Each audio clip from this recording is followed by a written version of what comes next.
আমার makeup tutorial 2 তে তোমাদের স্বাগত। তো মেকআপ 1 এ আমার আই লুক আইব্রো আর্ট করা দেখাইছি। এখন হচ্ছে বেস মেকআপ দেখাবো। কি কি বেস মেকআপে দিব সব বলে দিব। প্রথম ময়শ্চারাইজার দিতে হবে, অবশ্যই দিতে হবে। এই ময়শ্চারাইজার একদমই স্কিপ করা যাবে না। ময়শ্চারাইজার পর অবশ্যই প্রাইমার দেওয়া লাগবে। যেই গরম পড়ছে এই গরমে আমি যেই স্টেপগুলো তোমাদের দেখাই দিতেছি এই স্টেপ ফলো করে যদি তোমরা মেকআপ করো ইনশাআল্লাহ কিচ্ছু হবে না। তো আমরা ভালো করে আমাদের প্রাইমার দিয়ে দিব। তোমার যদি ড্রাই স্কিন হয় তাও তোমরা অয়েলি স্কিন টাইপের হচ্ছে প্রাইমার দিবা গরমের মধ্যে। যদি তোমার অয়েলি স্কিন হয় তাহলে 100% ম্যাট প্রাইমার দিবা এই গরমের মধ্যে। তো আমার প্রাইমার দেওয়া হয়ে গেছে। আমার কিন্তু চোখে নিচে বেশ ডার্ক সার্কেল, কিন্তু কি করবো আমি বলো তো? কোনো ধরনের অরেঞ্জ কালারের কনসিলার দিব না। মানে দিব না। অরেঞ্জ কালার দেই নাই তো কি হয়েছে, আমি কিন্তু গোলাপি কালারের ব্লাশ দিয়ে দিতেছি। দিতে হবে কারণ অনেক বেশি ডার্ক সার্কেল। কালার কারেক্টিং হালকা পাতলা করতেই হবে, নয়তো বা এই কালো গোলা বাইশে উঠবে মেকআপের উপরে। তো আমি ফামি ইউকে এই দুইটা শেডের ফাউন্ডেশন একসাথে মিক্সড করে ইউজ করব। খুবই ভালো ফাউন্ডেশন। তো ডার্ক শেডটা আমি 1 ড্রপ নিয়ে নিচ্ছি আর লাইট শেডটা আমি 2 ড্রপ নিয়ে নিচ্ছি। এখন এই দুইটা শেডই ভালোভাবে মিক্সড করব। এখন আমি অ্যাপ্লাই করব। তো টিপ টিপ টিপ টিপ করে আমি পুরো ফেসে দিয়ে দিব। আমার কিন্তু ফাউন্ডেশন অ্যাপ্লাই করা ডান। এখন আমি ক্রিম ব্লাশ দিয়ে দিব। আমি যেহেতু একজন ব্লাশ প্রেমী এর জন্য বেশি করে ক্রিম ব্লাশ দিয়ে দিব। তো আমি এই ব্লাশটা বিউটি ব্লেন্ডার দিয়ে ব্লেন্ড করে নিচ্ছি সুন্দর করে, যেন ফাউন্ডেশনের সাথে আমার এই লিকুইড ব্লাশটা মিক্সড হয়ে যায়। এই যে দেখো আমার থুবড়া মার্কা ফেস, এই থুবড়া মার্কা ফেসটা যে সুন্দর একটা শেড দিব এই ব্রঞ্জার দিয়ে। W7 এর এই ব্রঞ্জারটা খুবই ভালো। যতই তোমার মোটা ফেস হোক না কেন, তুমি যদি সুন্দর করে কন্ট্রোলিং করতে পারো তাহলে তোমার ফেসটা খুবই সুন্দর একটা শেপ দিবে, যেটা কিনা খুবই ভালো লাগবে।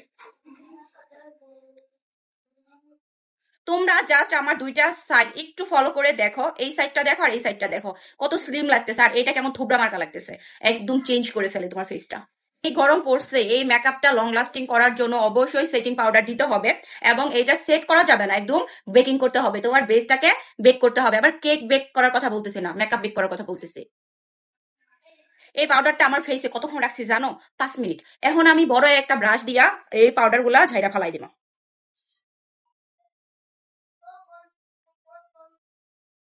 মেকআপের শুরুতেই বলছি ব্লাশ কিন্তু অনেক বেশি দিই আমি। তো ব্লাশ না দিলে তো ভালোই লাগে না। বেশি করে ব্লাশ দিয়ে দিতে হইব। মানে কোনোভাবে কম দেওয়া যাবে না ব্লাশ। খুব বেশি করে ব্লাশ দিতে হবে, খুবই বেশি করে। তাহলেই তো সুন্দর লাগবে, প্রিটি লাগবে। তোমাদের চোখে খারাপ লাগলে লাগতে পারে, আই ডোন্ট কেয়ার। তো ব্লাশ দেওয়ার পর অবশ্যই হাইলাইটার দিয়ে দিবা। এটা ছাড়া কি হয় বলো তো? ফেসের মধ্যে একটু চিকচিকা চিকচিকা ভাব আনতে হবে না? তো এই চিকচিকা ভাবই কিন্তু আমাদের এই হাইলাইটার আনবে, ঠিক আছে? তো আমার বেস মেকআপ কিন্তু হয়ে গেছে। এখন হচ্ছে আমার বাকি আই লুকটা করে ফেলবো। ওই যে প্রথম ভিডিওতে আমি যে শেডটা দিছিলাম ওই শেডটা নিয়ে এখন কি করবো, জাস্ট আমার চোখের উপর একটু টাচ আপ করবো এবং লোয়ার ল্যাশ লাইনে সুন্দর করে ব্লেন্ড করে দিব।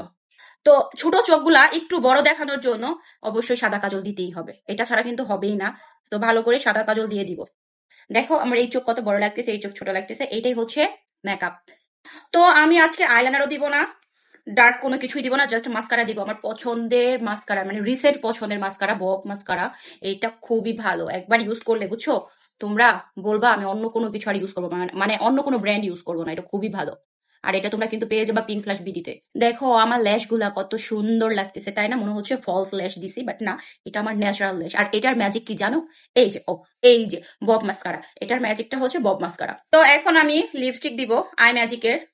খুবই পছন্দের ব্র্যান্ড, মানে রিজনেবল প্রাইসের মধ্যে খুবই ভালো। আমি আজকে কোনো ধরনের লিপ লাইন করি নাই, একদম সোজা লিপস্টিক দিয়ে দিতেছি। টেনটানা, এটা ছিল আমার ফাইনাল লুক। মানে খুবই সুন্দর লাগতেছে আমি জানি। তো যাই হোক, কুর্তির সাথে সিম্পল মেকআপই ভালো লাগে, বিশেষ করে এই গরমের মধ্যে এত হেভি আই লুক করে, এত হেভি বেস মেকআপ করে বাহিরে যাওয়াটা আসলে মানে মেকআপ মানে মাখনের মতো গলে গলে পড়ে যায়। তো এই জন্য কি করবে বলো তো, এই গরমের মধ্যে এরকম সিম্পল মেকআপ করে সবসময় ঘুরতে যাবা, বাইরে যাবা, খুবই সুন্দর লাগবে। তো আমরা মেয়ে মানুষ, মেকআপ তো আমাদের করতেই হয়। কিন্তু মেকআপ গরমের মধ্যে করাটা যে কি কষ্ট, বা এটা যে মানে মেকআপ স্টে রাখা সারাদিন, এটা যে আরো কি কষ্ট, সেটা একমাত্র আমরা মেয়েরই জানি। তো যাই হোক, আজকের এই মেকআপ টিউটোরিয়াল তোমাদের কাছে কেমন লাগছে অবশ্যই কেমন কমেন্ট করে জানাবা। আর তো এখনকার মতো আমি স্বপ্না বিদায় নেই। অবশ্যই নতুন কোনো টিউটোরিয়ালে তোমাদের সাথে আমার দেখা হয়ে যাবে। আল্লাহ হাফিজ।